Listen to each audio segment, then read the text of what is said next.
Ah, anyway mga kababayan, ang sabi nga kasi, ang ano ba topic natin ulit? Si Man Scarpio, oo. Kasi mga kababayan, ito hong huli niyang ginawa na nag-file siya ng TRO laban sa Committee on Justice sa RTC. Last ditch desperadong attempt 'yan mga kababayan. Desperate attempt ho 'yan. Uy, nawalan ako ng audio sa tenga. Oo, hindi ko naririnig ang audio sa tenga ko. Aha, yari tayo diyan. Olats 'yan men. Mm. Wait, wait lang.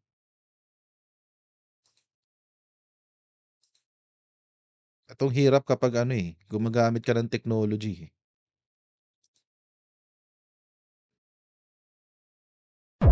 'Yun, nakarinig na ako ulit. Okey. So, ayun na nga mga kababayan, kasi kung sa mga hindi po masyadong alam kung para saan ang TRO. Ang TRO po or Temporary Restraining Order or, Writ of Preliminary Injunction ay pamamaraan para pigilan ang proceeding ng isang korte o ng isang, ahensya ng gobyerno. Specifically yung TRO, ah, sorry may tumatawag sa'kin. Wait lang, wait lang, Wait. Message ko lang 'to. Uh-huh, ayan. Specifically mga kababayan, ang TRO ay, nandiyaan para proteksyonan ang, karapatan natin. Lahat tayo mga kababayan. Proteksyonan ang karapatan natin lalong-lalo na kung our person or our property is in imminent danger. Ibig sabihin, halimbawa, ito common 'to sa mga nag-aaway na mag-asawa. Halimbawa, si kuya nananakit. Ang gagawin ni ate, pupunta siya sa women's desk ng pulis. Pagpunta niya sa women's desk ng pulis, magfa-file siya ng kaso, tapos, pagbukas ng korte the following day, pwede siyang mag-file ng TRO. Or kapag lumapit siya sa korte para mag-file ng kaso ng vowsy laban sa kanyang asawa, puwede siyang, petition din for TRO. Ang TRO usually ano 'yan, mabilis lang 'yan, 48 hours lang yata ang TRO, eh. Pero it is, extendable. Puwede siyang i-extend up to 2 months yata if I'm not mistaken. If I remember my civil procedure accurately. Matagal na akong tagal na yung civil procedure ko, eh, oo. But anyway, basta ang general idea or the general concept is the temporary restraining order is, a special civil action kung ang person or property is in imminent danger. At, uutusan ng korte na, itong tao na 'to, kunbawa sa kaso ng mag-asawang may vowsy, si lalaki, bawal kang lumapit, hindi ka puwedeng lumapit, ha. Oo, hindi mo puwedeng kausapin itong si babae at yung mga pamilya mo, ganyan. Hanap ka ng bago mong titirhan, o yun. Tapos sa kaso naman ng halimbawa tulad nito sa proceeding ng Committee on Justice, kung merong violation ng, human rights in this case, ang sinasabi ng asawa ni Sara Duterte, navi-violate wala rong kapangyarihan, wala raw subpoena powers ang Committee on Justice, oo. Para kunin ang kaniyang mga dokumento o ang kaniyang tax information. Para sa kanya mga kababayan, ito daw ay violation ng kaniyang human rights, oo. Um, anyway, 'yun ngayon ang ginawa niya, oo. Nag-file siya sa korte, sa RTC ng, TRO, Temporary Restraining Order doon sa subpoena na in-issue ng Committee on Justice. Take note, ha. Ang kaniyang tinatago sorry, ang kaniyang pinoprotektahan allegedly ay yung kaniyang tax records. Oo, tax records, oo. In a way, nawalan ako ng internet. nawalan ako ng internet ng sandali, oo. In a way mga kababayan, um, hindi naman sinabi doon sa petition na pinipigilan niya yung if I'm not mistaken, hindi naman sinasabi dun sa petition na pinipigilan niya yung committee. Pinapatigil niya yung proceeding. Ang sinasabi lang niya, "Pigilan niyo yung pagkuha ng dokumento ko, kasi yan ay violation ng aking human rights," sabi ni Manscarpio, ayan, oh. In a 26-page petition for injunction with application for a temporary restraining order and/or writ of preliminary injunction, Carpio and his lawyers said that the subpoena issued by the House of panel ordering BIR Commissioner Charlie Mendoza to testify and submit the copies of the tax returns belonging to him, the Vice President, as well as other business linked to them is exceedingly overstretched given the Duterte's tenure only started in June 30, 2022. Ayan. Kinakabahan sila guys. Bakit daw lampas ng 2022? Oo. Alam nyo mga kababayan, this is already settled in jurisprudence. Oo. Settled na 'to in jurisprudence mga kababayan. Ay, andiyan si Mark? Nandito rin ba si Mark? Uh-huh.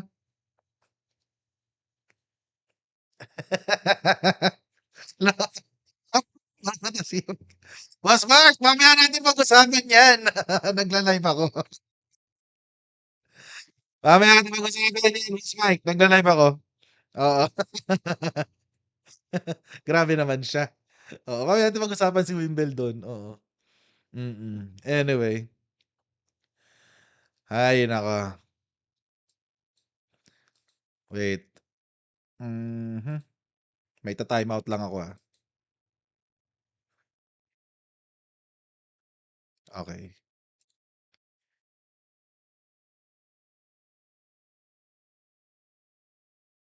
Uh-huh, mhm, okey.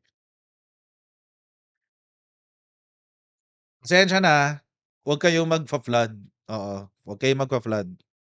It doesn't do you good, even if mag-flood kayo, oo. Anyway, um, going back mga kababayan, tawag dito, nawala tuloy ako. Kaya ayoko na may nagfa-flood, eh. Kaya ayoko may nagfa-flood, eh, 'pag nagfa-flood talaga nabubwisit ako, eh. Anyway, oo. Kasi nagko-comment kakapasok lang siguro sa livestream naabutan niya yung pangit na sound, oo. Akala niya naka-live pa rin siya. Susunod i-forward niyo po ng konti para dun kayo sa latest, oo. Mm. Eto wait lang bago ako magpatuloy sa topic na 'to. May tanong dito sabi ni Janet Juan 777. Coach Jared, before you are with Duterte and now what happened? Wait lang, let me correct that statement. I was not with Duterte. I wasn't with Duterte. Never akong with Duterte ha. Ulitin ko lang. Never with sinuportahan ko siya nung administrasyon niya. Kaso eto, kaya gusto ko sagutin 'to habang meron tayong ano na nagtanong dito diyan. Kaso kapagka sinamulat ka na at nakita mo yung kabalbalan at kawalang-hiyaan nung taong sinuportahan mo, bago-bago din ang isip. Hindi araw-araw Pasko, hindi araw-araw Pasko, oo. Okey? Kaya 'yan, going back, going back. Ah, so, saan ba ako natapos kanina? Ayun, this is already settled in jurisprudence. There's no such thing as exceedingly overstretched pagdating sa salin. Mm. Kasi mga kababayan, bakit ba kukunin yung tax records, bakit kukunin yung bank accounts, bakit kukunin everything? All of these are, being subpoenaed because of, to justify the salin, okey? Ngayon mga kababayan, kung nakakalimutan niyo na, yung salin ni Chief Justice Corona was scrutinized using bank accounts, 'di ba? Oh, baka lang nakalimutan niyo na. Yung salin ni, Chief Justice Corona nung sa impeachment niya, kaya yun ano, kaya siya na-impeach ay dahil sa kanyang undeclared US dollar account, oo. So, walang issue dun, mm. Eto pa, yung quo warranto petition laban kay, Chief Justice Lourdes Aquino, oh, ano nangyari diyan? Salin din, oo, salin din nung teacher siya sa UP Law. Imagine mga kababayan, gaano katagal na yun? Imagine kung gaano katagal na yun mga kababayan. Salin din yun nung teacher pa siya sa UP Law, hindi pa siya Chief Justice, oo. Hmm. So, wala akong issue dun, hindi issue yun mga kababayan. Kasi nga, yung bank records, income tax returns ng businesses nila is proof that their SALN is accurate. 'Di ba? Patunay kasi yun na ang SALN nila ay tama, oo. So, tama lamang para sa Committee on Justice na isubpina yung kanilang salin. Oh, tama lang yun guys, mm. Tama lang yun. So, alam niyo, sorry, kung gusto niyong maayos ko yung audio kailangan ko i-stop yung buong live. I have to reset my whole system para maayos ko yung audio. Okey lang ba sa inyo? O tapusin ko muna 'tong dalawang topic bago natin ayusin? Anong gusto niyo sa dalawa? Dalawang topic 'to guys. Oo, dalawang topic 'to. Hmm. Anyway, going back.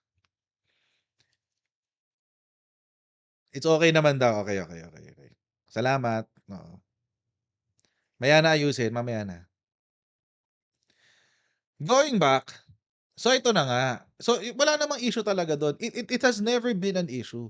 Tapos meron pa siyang sinabi, ayun 72 hours or to 20 days, ayun 20 days pala, hindi pala 2 months, 20 days pala. Carpio asked the court to issue a 72-hour TRO and/or 20-day TRO enjoining and prohibiting the House Justice Panel from enforcing, implementing, and/or complying with the subpoena issued on March 31, 2026. Sabi niya, a private person's tax returns are highly confidential in nature.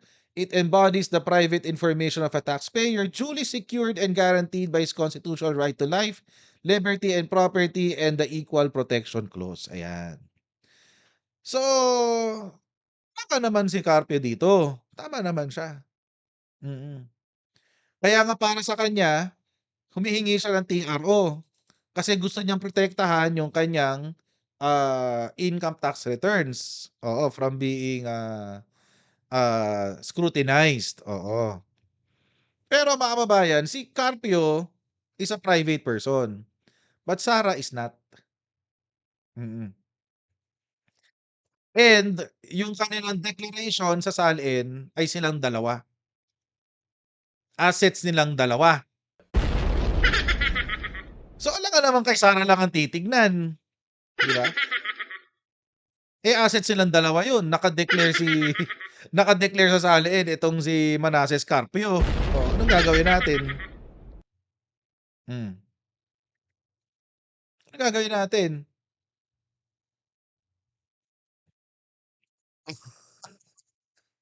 Anong gagawin natin? Hindi naman pinag-uusapan dito yung income tax niyo, eh, hindi income tax niya individually. Ang pinag-uusapan dito yung kanilang declaration sa salin. Pumayag siya na i-declare sa salin, eh, anong gagawin natin, 'di ba?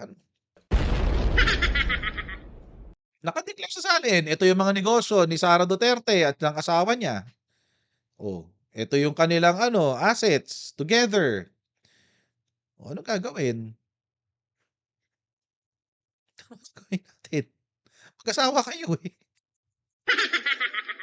'di ba?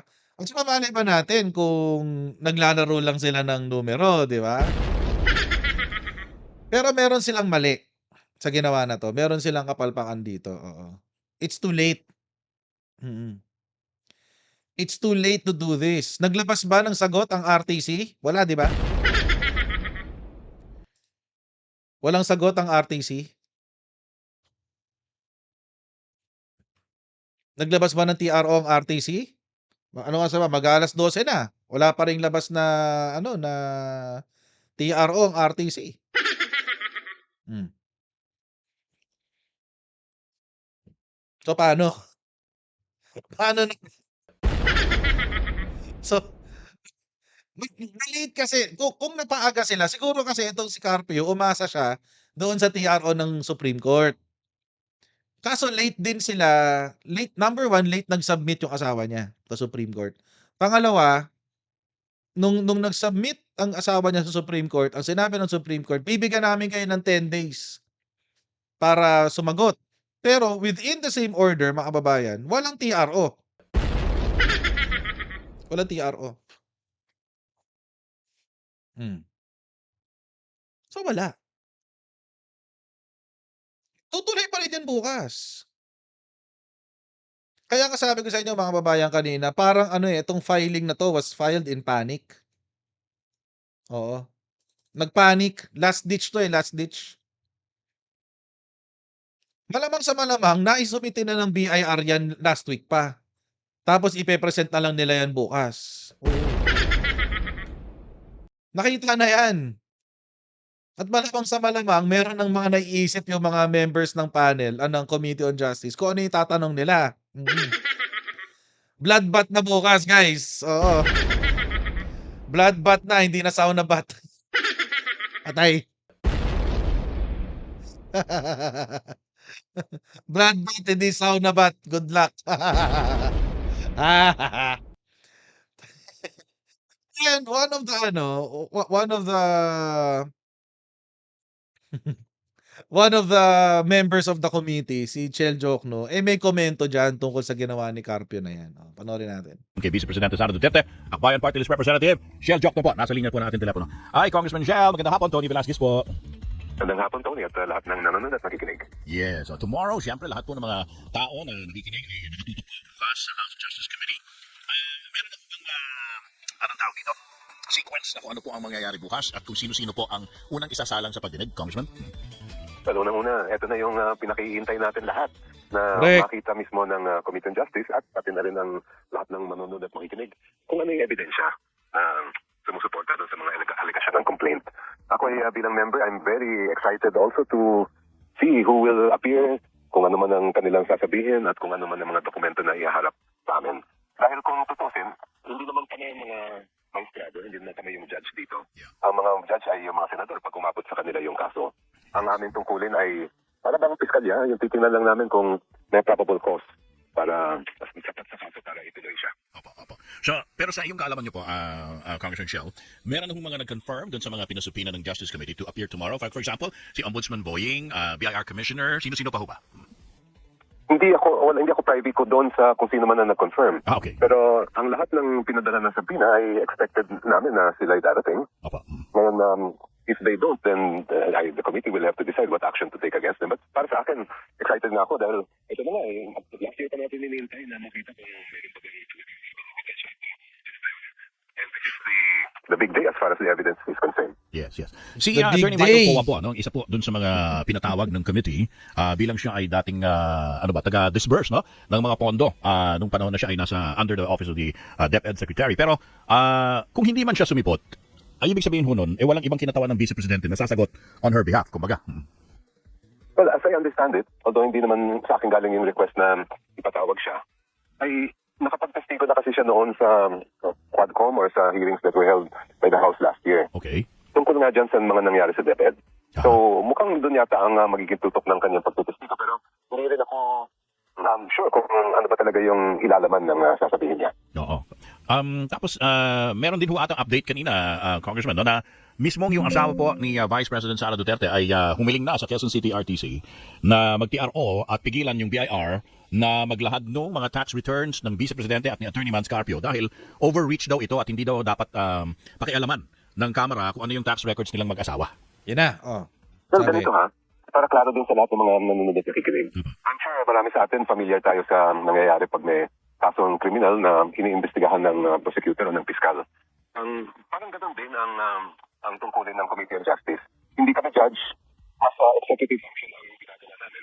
At tulad din ng prosecutor na merong subpoena power, binigyan ng Committee on Justice ng power to compel production of evidence and attendance of witnesses. Para na rin yan isang piskal na gusto niyang makapag-determine kung meron bang probable cause ang isang demanda, pwede niyang isubpoena kung ano man ang mga kailangan na ebidensya. And that is also what we are doing sa Committee on Justice. And actually, matagal din nilang sinasabi na ang ginagawa daw ng Committee on Justice, fishing expedition daw yun. Pero alam niyo, walang basihan yan kasi lahat naman ang kami nag-issue ng mga subpoena ay para ma-ensure na andun talaga yung ebidensya na naka-allege sa complaint. So, Correct. if you Tama. look at the complaints, they have many allegations regarding unexplained or ill-gotten wealth, regarding yung issues of kung nag-tira sa sala o hindi. So, ang purpose lang naman ng committee ay malaman kung may katotohanan yun. Yeah. Parang only to determine probable cause. Hindi wala kaming pag-uusga dahil trabaho na sinabi yun kung sakaling umabot sa kanila yung kaso. Definitely. Kasi malinaw naman na ang ginagawa ngayon ng House Justice Committee ay sumusunod nga dun sa mga patakaran na ipinaba ng Korte Suprema nung sinabi nga nila na unconstitutional yung unang mga impeachment complaint laban sa Vice Presidente. Ngayon, ang ina-expect po ng mga kababayan po natin, Congressman Shell, no, na after po nitong hearing bukas and yung sa 22 and 29, magkakabotohan na ho ba kaagad para magkaroon ng articles of impeachment or hihintayin pa ho muna na maripaso ng plenaryo yung committee report ng House Justice Committee? Yeah, well, two-step process yan. Pag natapos na itong pagdidinig sa ebidensya, mismo sa committee, magkakaroon ng determination ng probable cause. If ano naman ang decision ng committee ay isasalang yan sa plenary. Yeah. And ultimo, ang plenary, for example kung sabihin ng committee ay sapat ang ebidensya, you still need to get one-third, Yes. at least one-third ng members of the House sa plenary. Yeah. And kung ang pasya naman ng committee ay dismiss, kailangan pa rin dumaan sa plenaryo yan. Okay. So, whatever the decision of the committee, basta ang plenaryo has to vote, one-third nga po, sabi nyo, no? Kaya po, umuugong naman yung mga spekulasyon na tila may pananakot na daw na ginagawa ang kampo, no, ng mga Duterte para yung mga Tinatakot na yung kongresista ngayon Congress. ay magdalawang isip kung sila po ba ay susuporta man sa paghahain ng impeachment, articles of impeachment laban sa Vice President. Dahil nga po sa baka mamaya siya nga daw po ang tumakbo at manalo sa 2028, bibueltahan niya yung mga kongresistang maaring bumoto to support the impeachment of the Vice President. Ano kung pananaw niyo doon?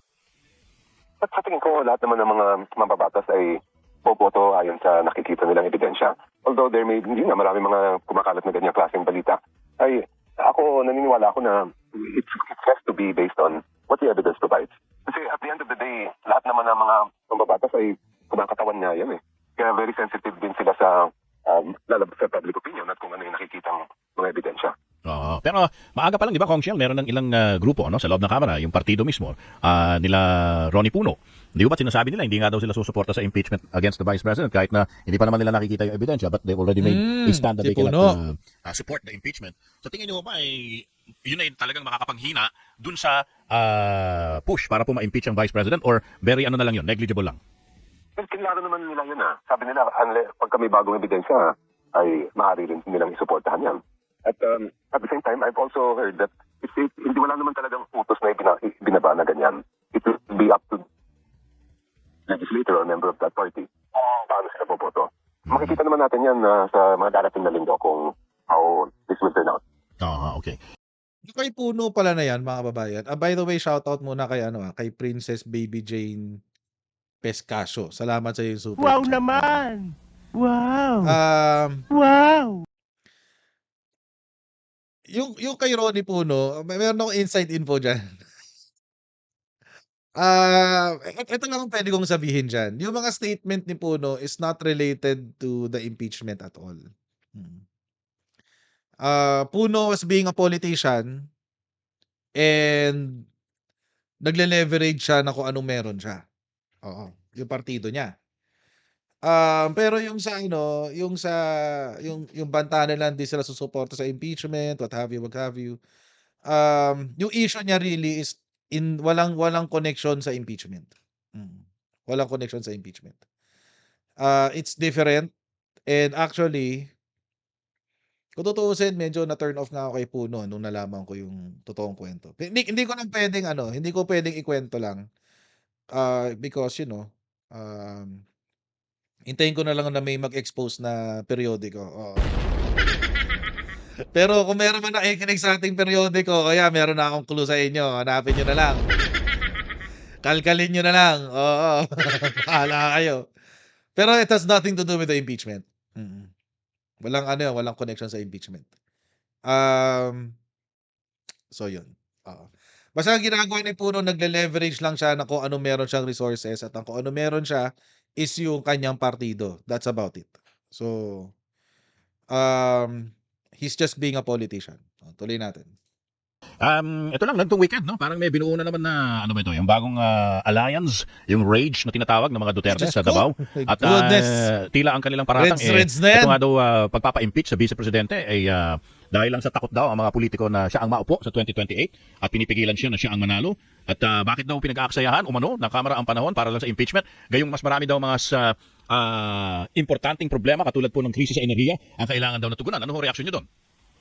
Halaga rin yung pananagutan. Kung maalala natin lahat ay nagsimula ito nung nagkaroon nga ng investigasyon at mismo lumabas doon sa Quadcom na marami pa ng mga nangyari na medyo hindi dapat nangyari. For example, yung mga pag-aamin ng mga DepEd officials ng Quadcom hearings na sila ay nakatanggap ng mga sobre ng pera.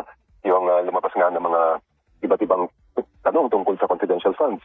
Yung issue ng ibang Mary Grace at iba pang mga ganung klaseng issue. So, hindi na ito tungkol sa politika. Ito talagang issue ng accountability. No, actually, accountability nga yung isa doon sa mga salita na ginamit doon sa acronym na RAGE, Reform Alliance for Good Governance and Accountability Coalition. Sa tingin niyo ba, parang angkop po ba yung ginamit nilang mga salita doon sa pangalan ng coalition? Reform Alliance for Good Governance and Accountability. Sa pangunguna po ito ni Pastor Duterte.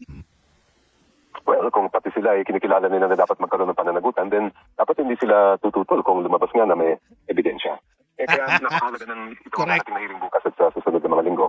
Dahil ito na yung sa impeachment kasi hindi lang naman ang members ng Committee on Justice ang titingin sa ebidensya, kundi lahat ng mamamayang Pilipino. This is our opportunity to really go behind the scenes, the allegations of the complaint, and determine for ourselves whether mayroon bang basihan na magkaroon ng pananagutan ng Opo. Doon sa hiniling po na TRO ng Vice Presidente sa Korte Suprema, binigyan lang ho ng 10 araw ang Kamara or House Justice Committee para tumugon doon sa kanilang petisyon. May alam ho ba kayo, Congressman Shell, kung kailan ho ba makakapagbigay ng response ang House doon po sa Korte Suprema? Ang alam ko lang ay parang itong darating na Lunes ata ang deadline yan. I'm not sure if that's the exact date. 10 days But na.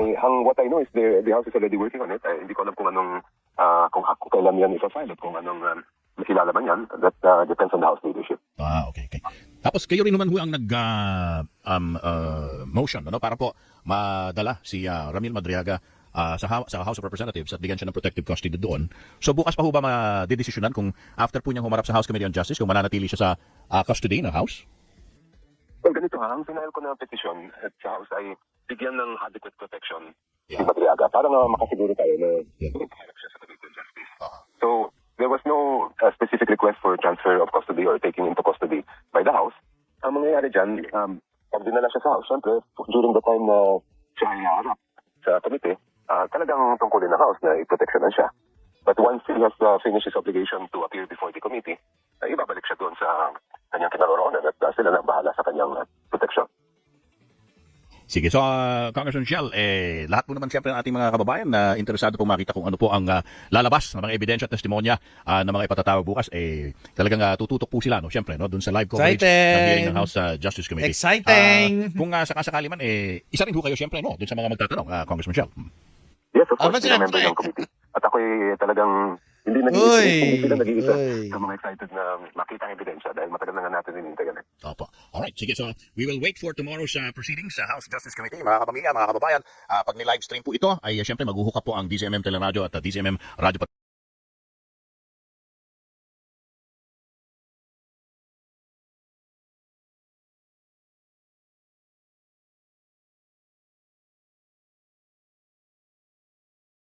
Ayan, I think I'm back.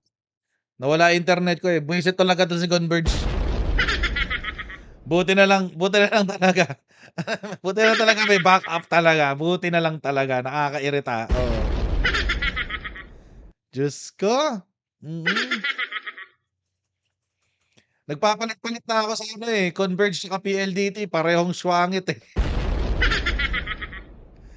Ay naku, walang audio?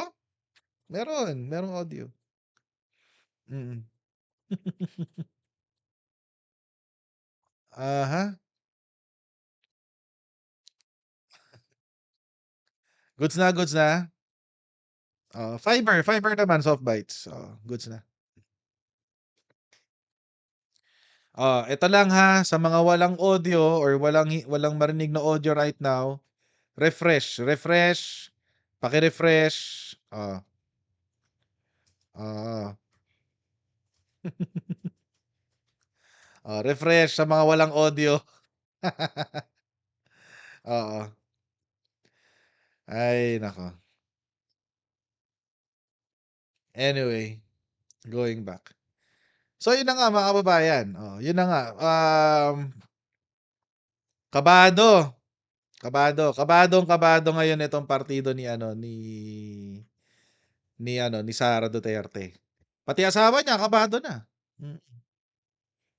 Pati asawa niya kabado na rin mga kababayan. Eto talaga ganun kasi talaga mga kababayan kapag ano, kapag, panahon na ng paghuhukom. Nakakabawa talaga.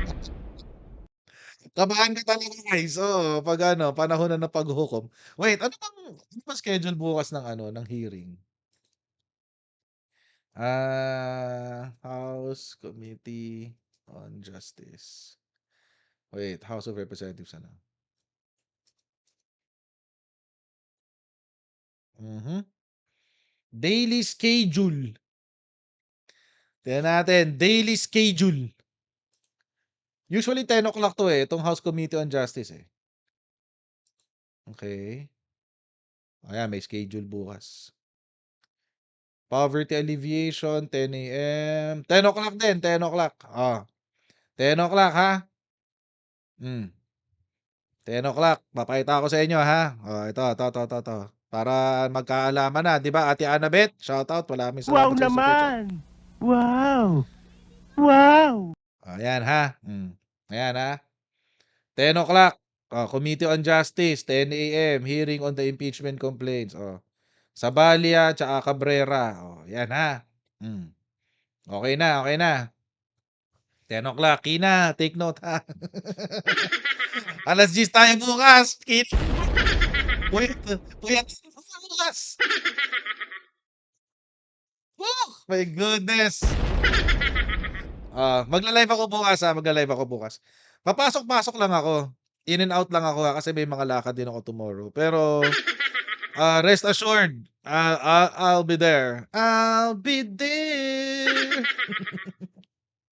Oo, I'll be there tomorrow sa hearing. Siyempre di natin puwedeng ma-miss yung hearing na 'yan, my goodness, oo. 'Di ba? Eto na yung bloodbath na hinihintay natin, eh, oo. Tagal natin hinintay ito, 1 taon. Mm. Labasan na ng ebidensya guys, oo. Feeling ko simula bukas hanggang 2028, hanggang eleksyon pag-uusapan 'tong impeachment. Seryoso. Alam mo yung ano, iba ko, ano yung kinakatakot ko, hindi siya matapos. Mm. Ang kinakaba ko baka hindi siya matapos at all, as in hindi siya matatapos at all. So,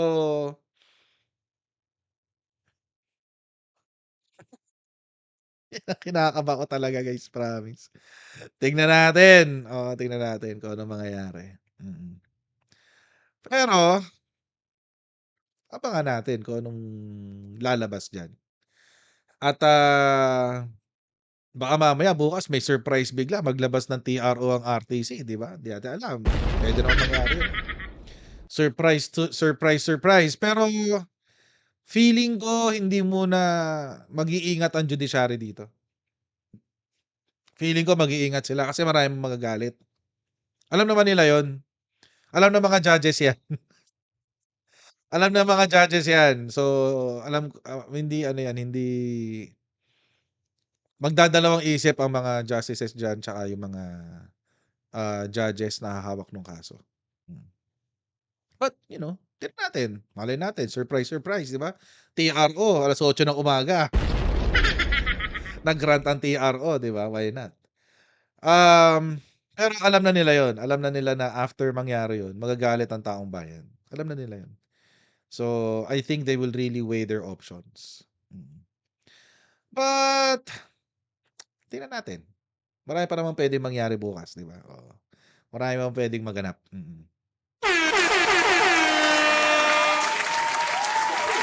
Okey. At, magkita-kita tayo sa ating next Coach Jared Live, guys. Alright? Bye, everyone. See you in a bit. Bye.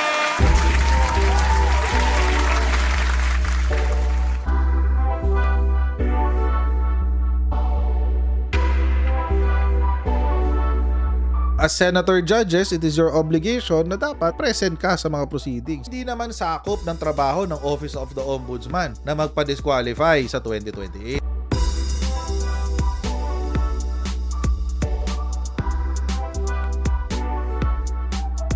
I-identify na natin lahat ng Manchurian candidates. Tigil-tigilan na natin yung kalokohan natin.